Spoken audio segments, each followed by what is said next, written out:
બાળકોએ વિવિધ પ્રકારના મોડલ, એમાં ખાસ કરીને સ્પેસ શટલ છે, PSLV છે, GSLV છે, એની સિવાય રોવર બનાવેલા છે, વિક્રમાદિત્ય બનાવેલ છે અને સરસ મજાની સેલ્ફી સ્ટિક પણ રાખેલી છે.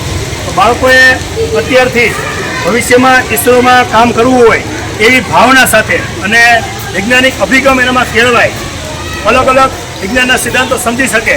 હવે રોકેટ છે કયા સિદ્ધાંતથી કામ કરે છે, રોકેટ છે આપને ખબર છે ન્યૂટનના ત્રીજા નિયમ પ્રમાણે કામ કરે છે, આઘાત અને પ્રત્યાઘાત પરસ્પર વિરુદ્ધ દિશામાં અને આઘાત પ્રત્યાઘાત લાગે છે, એની ઉપર આખા અલગ અલગ પ્રકારના તમે જોઈ શકો છો. આ મોડલની અંદર તમે જોશો તો અહીંયા કોડિંગ, એને ખાસ કરીને કોડિંગ કરીને બાળકોએ એક પ્રકારનું મોડેલ બનાવેલું છે અને એનું PPT પણ એને તૈયાર કર્યું છે.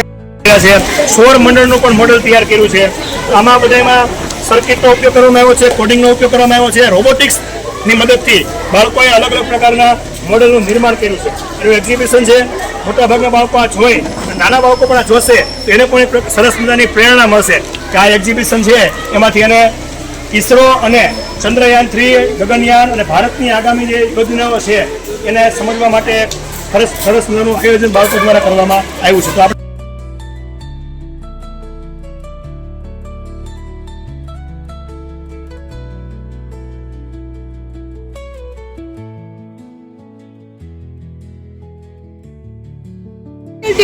आज हम स्पेस डे निमित्ते हमें आज चंद्रयान 3 बनाव्યું છે, જેમાં બેટરી, મોટર જેવી વસ્તુનો સમાવેશ કરેલો છે, જે છે મેં વર્કિંગ મોડલ બનાવ્યું છે.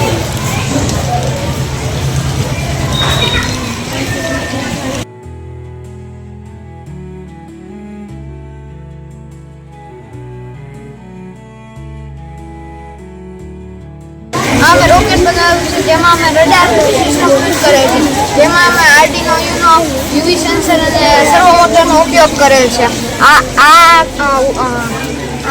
કોઈ પથ્થર આકાશમાંથી આવતા હોય તે રોકેટની વચમાં આવે તો રોકેટને ખબર પડી જાય અને રોકેટ પોતાનો રસ્તો બદલી શકે છે, જેના કારણે રોકેટ ઉલ્કાથી બચી શકે છે.